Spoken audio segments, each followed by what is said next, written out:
Yeah, ready when you are. Okay. So I'm going to be presenting, this is a paper on, can you see my mouse as well? Yeah. Okay. So I'm going to be presenting a paper on image segmentation, but with the specificity that it's domain generalization in image segmentation.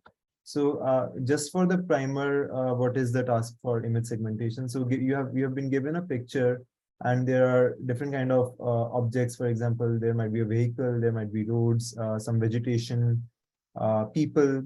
So you kind of output like a multidimensional mask saying which pixel corresponds to which of these objects. And yeah, that's your segmented image. Uh, the data sets that we'll be looking for image segmentation in this paper are essentially street view or like driving data sets, like the images that you see while driving. So we have cityscapes, which has images which have images from like 50 different cities, primarily from Germany. We have BDD 100K driving scene images from US locations. We have mapillary from real street view images from around the world. We have Indian driving dataset, the IDD, which has again driving images from Indian roads and significantly different from the Western counterparts, in which you even see animals as well as muddy roads and everything. Finally, kind of the more interesting part of the data set. I don't know how many of us are gamers here, but we have a data set coming from GTA 5. Again, like driving scene images generated from game engine. 19, it has 19 object categories compatible with the other real world data sets.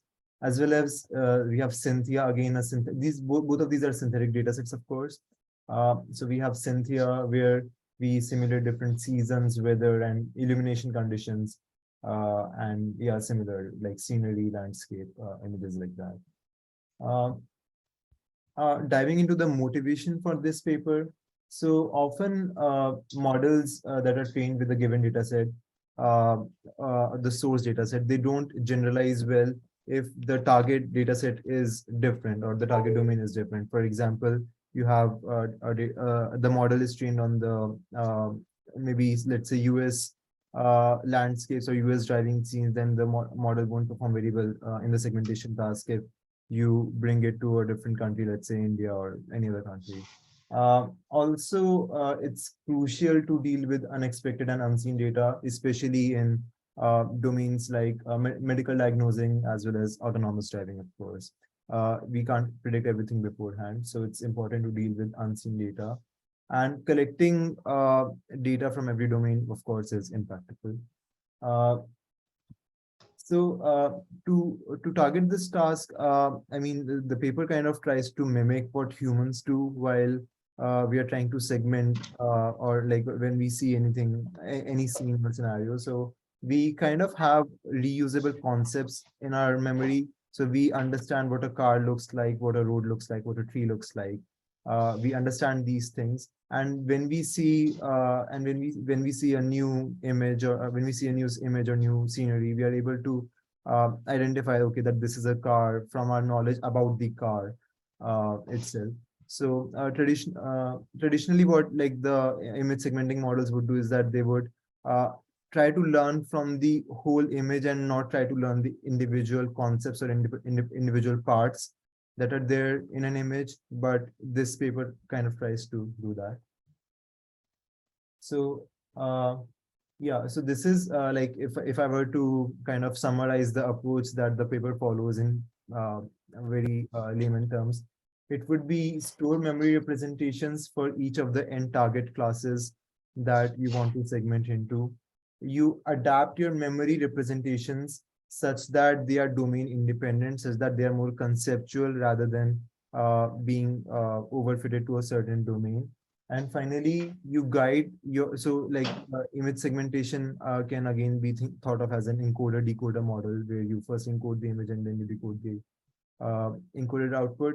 So you guide your encoder such that you guide your encoder using these memory representations that you build. or have seen previously. Uh, I'll just dive right into what the model architecture is. So first of all, we have the memory representations. Think of memory representation as we have n classes, and each of the n for each of the n classes, our memory representation would be a c-dimensional vector. So Rn cross C. So how do we initialize our memory representations? You have your run of the mill encoder trained on ImageNet.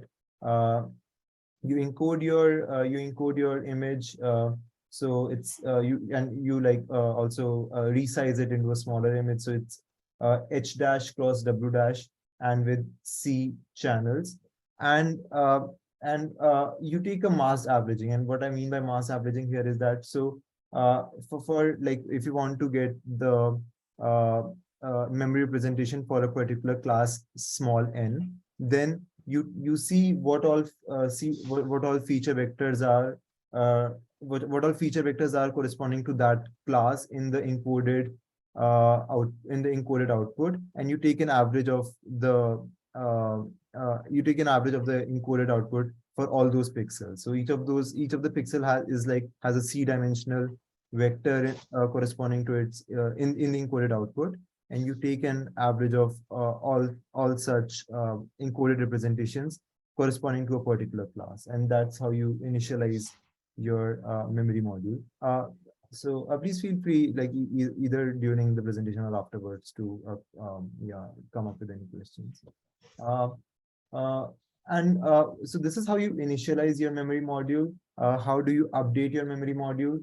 Uh, it might look a little bit involved, but essentially what you do is that you at the bottom right, you start with the input feature vector, again coming from the encoder theta e. You apply a one-into-one convolution. To that input feature vector to get another feature vector with the exact same dimensions, which is h dash cross w dash cross c. And then you do the same masked averaging to get a new memory representation, which is again C cross N, and you do a weighted summation of the uh, original memory representations that you started with and the new memory representations that you got. After applying the upnet module that you see, the theta u encoded, the one-to-one convolution module. And yeah, it's essentially a weighted summation of the old memory representations that you had earlier and the new ones that you got. So this is how you update your memory representations. Uh, like while updating your memory representations, this is an important clause. This clause basically here, the G that you see, it's a classifier. So this clause essentially says that for each of the classes should be discriminative enough such that using memory representation for a particular class, you are able to classify which class that memory representation belongs to for that particular class. And also each of the memory representations should lie far away from each other in the vector space. So yeah, and you're essentially doing the minimizing the cosine similarity between two memory representations for like two different classes. So this loss is essentially that. Once you have kind of built your once you have kind of initialized as well as you have updated your memory representations, it's time to kind of use those memory representations to get the image segmentation. So this is what we call the memory read step. So what is memory read? Again, what's happening is that, for example, you have the input feature vector, the feature vector coming from the encoder theta e that we started with. So you do a convolution on this input feature vector using your memory representation. So you do a one-into-one convolution, and each of the filters is one of the memory representations. So if you think about it, it's like it's like you have n different filters, each filter with a depth C. So you end up into an output that is uh, n-dimensional. And you started with C-dimensional. And you also take a softmax across the channels for W, the n-dimensional the n-dimensional feature vector. The kind of intuition behind this is that ultimately you want to end up with the W such that if for a particular pixel the ith channel uh, has the highest value, then that kind of should correspond to that pixel belongs to the ith class. So here W kind of intuitively W is represents that. And after once you get W, you once again take convolution of W with the memory representation, but transposed in the sense that now you have uh, now you have C different filters, and each filter is of depth n. Earlier you had n different filters, each filter was of depth C, but it's the reverse now. Uh, and you end up with another feature. They in the paper they did not show this in the image that there is another feature vector f dash here, but I've kind of written it at the bottom of the slide. So you after doing the second convolution, you end up with a feature vector f dash, and the intuition behind f dash is such that for f like for pixel, if the pixel j in f dash belongs to a class n, then f dash j, the feature vector for that pixel f dash j should resemble mn. Uh, I mean, this is what you'll end up with once you do the convolution of the memory representation with W. So essentially, if you think about it, what we have ended up with is that we ended up with another feature vector for the image, which has the same dimension as the feature vector that we started with, which was h dash cross w dash cross c. But now for each pixel, for each pixel the feature vector for that particular pixel very closely resembles to what what the memory for that class is, the class to which the pixel was supposed to belong, what the memory vector for that particular class was. The feature vector for that particular pixel in f dash will resemble very closely to that. So that's the kind of intuition here. So essentially you were able to uh, weigh in your memory into your into your encoded feature representations. Now just finishing up, you concatenate f dash with f such that it's like you also want to use the original feature vector f and the new one that you got f dash. You take a one-into-one convolution so that and a ReLU so that it's again into the same dimensions, which you feed into the decoder.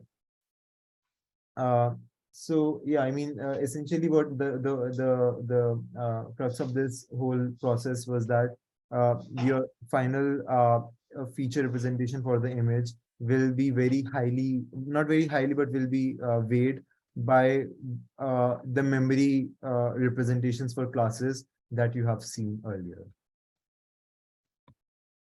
Uh, a loss that comes up for this process is that the thing that we discussed. So it's essentially a cross entropy loss, and you say that it's essentially a cross entropy loss, and you say that for the W for the W matrix that you got here, for the jth pixel, it should closely resemble the jth pixel. Yeah, so it's essentially like the jth pixel of W.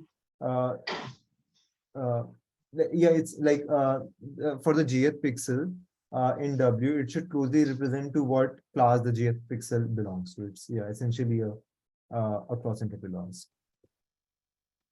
Yeah, so which also translates to your for feature vector fj for a pixel j must be give high cosine similarity with the class to which it's supposed to belong to.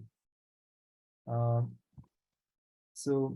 I mean, just kind of summarizing the losses that we had. So we had a divergence loss, which says that the feature vectors for different classes must be distinct and they must be able to recognize which class it is. And also the cohesion loss that we discussed just right now, saying that the feature vector for a particular pixel must closely resemble the feature vector for the class to which it belongs to. And finally, the segmentation laws that the standard segmentation laws, the cross entropy laws that we always have. So these are the three losses, and you use these to do the updates. Finally, I mean, one more step. I mean, this we have done kind of meta training, but we still have not handled the step where we say that you should like your model should also do well on domain that it has not seen. So we again get new memory representations using the meta train data. Like you split the train data into meta train and meta test. So you get new memory representations like you did earlier using the meta train data, and then you use the cohesion loss as well as the segmentation loss using the images in the meta test data.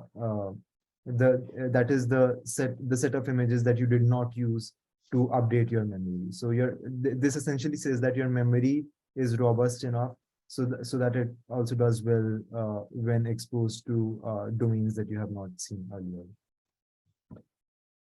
This is kind of the overview of the whole process that we discussed. So you have memory update and read, and like you have the meta train in the first block, you have meta test in the second block.